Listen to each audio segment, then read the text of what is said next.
Hello and welcome. Today we're going to be looking at open source alternatives to app stores on your Android device. So I'm going to go through a few options here.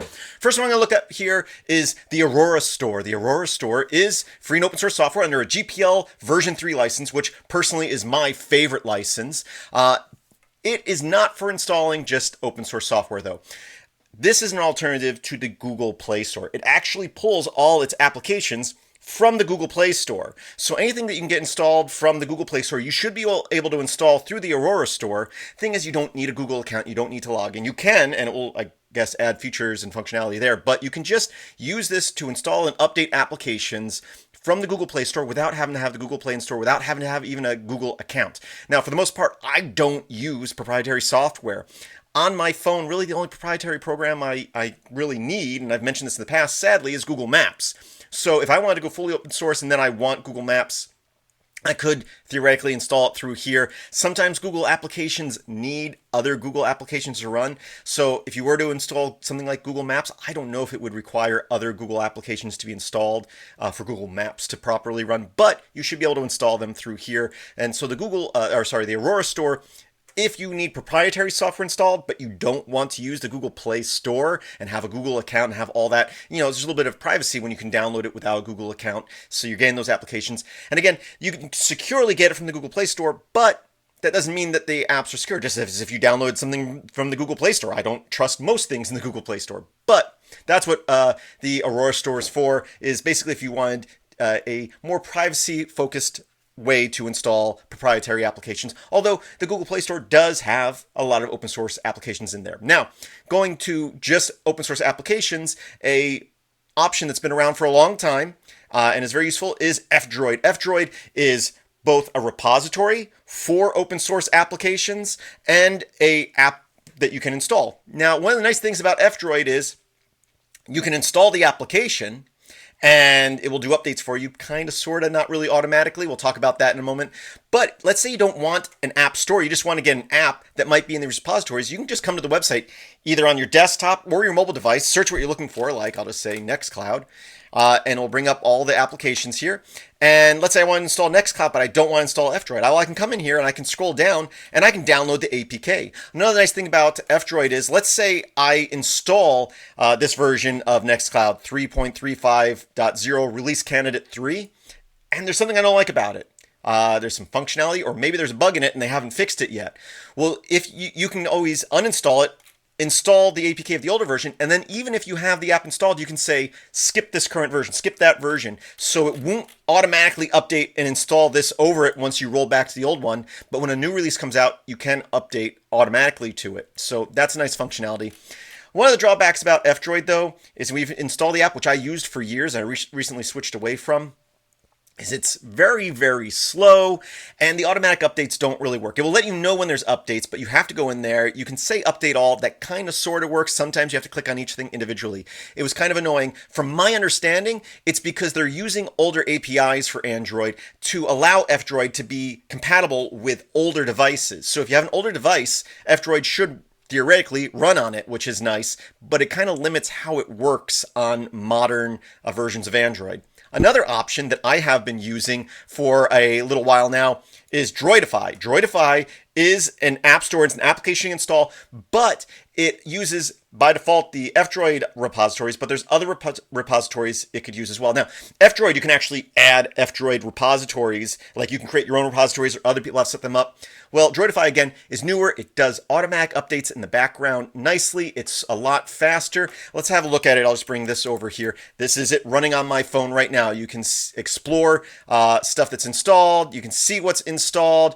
You can check for updates here, which I have. They will automatically run eventually, but I can also just click update all and it will update all of them automatically. Thing is, you can also come in here and go repositories. And just like F-Droid, you can add a repositories. They actually have a list of them here. And I think by default it has these two checked, unless I checked IzzyOnDroid, but F-Droid will be installed, checked by default, and then you also have IzzyOnDroid, which I'll talk about in a moment. But there's a lot of other repositories that you can click on and install and just have Droidify automatically search through and update. And so that's a nice functionality. Again, just make sure you trust. I'm assuming that if they're already in this predefined list that there's been some checking on them. But with any application, regardless of where you're installing it from, make sure you trust the application and where you're getting it from. Now that's Droidify. As I said, IzzyOnDroid. IzzyOnDroid is basically a repository. It creates an F-Droid compatible repository. But basically, I haven't messed with it too much as far as like utilizing it directly. Obviously, I have the repositories installed here. But if you're a developer, from my understanding is you can set up yourself a GitLab or GitHub page, and you can say, hey, can you add me to your repositories? And it will add it to their repository. So it kind of makes it easier for developers to add stuff, which could also add a little bit more of, I don't know how well they're checked compared to like F-Droid. F-Droid, there is quite a bit of steps if you want to get something into the repositories. IzzyOnDroid is supposed to make that easier, but it also could theoretically make it easier for people to get malicious software in there. I'm not saying that there is, I'm just saying that you make it easier for people to get stuff into the repositories. It just makes it easier for everybody. I don't know their process for background checking. Do they just go, hey, this seems like a legit project, we'll add it? Anyway, so that's what IzzyOnDroid is. It just makes compatible repositories for F-Droid, which also makes it compatible for Droidify.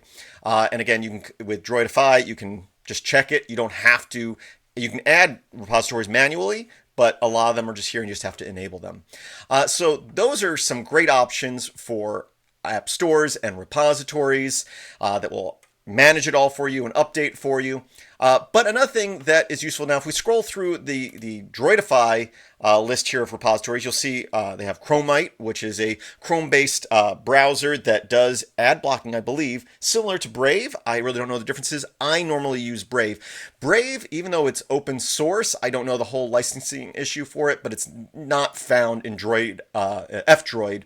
So anytime I want to install that or certain versions of Firefox, I've had a little bit of difficulty. Like you have to go to their Git page, and sometimes it's hard to find the APKs directly, and then you have to manually update them.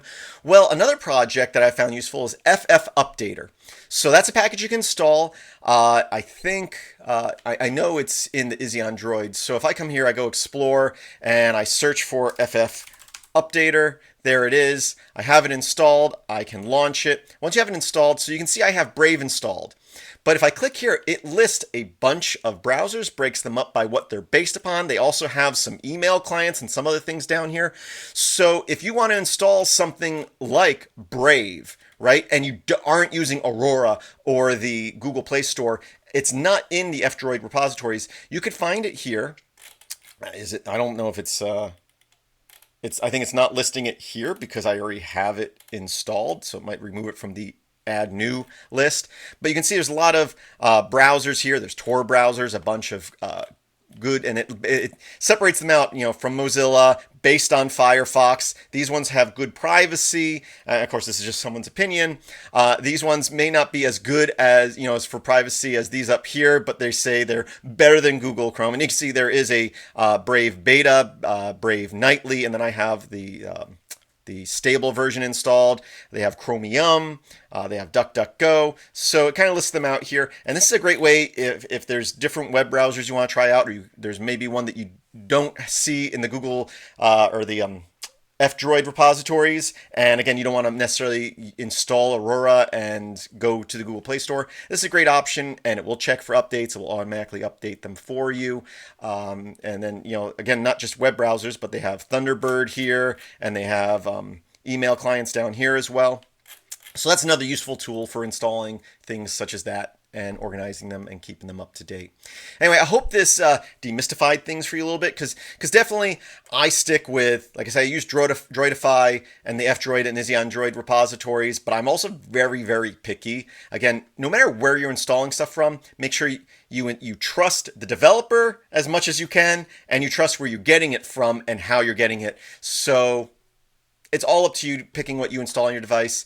If you want to go with proprietary software, but you don't want to install the Google Play Store, the Aurora Store is a good option. There are some distributions out there, some custom ROMs that will use the Aurora Store. I've used the Aurora Store a number of times where if I want to backwards engineer or pick apart in ways proprietary applications, there's Pure APK or APK Pure, and there's App Mirror. Those are places where you can go and get the APKs that are pulled from the Google Play Store. That's another option. But if I'm running Android in a virtual machine and I want to quickly set up a proprietary application and kind of backwards engineer it, the Aurora store is a great option.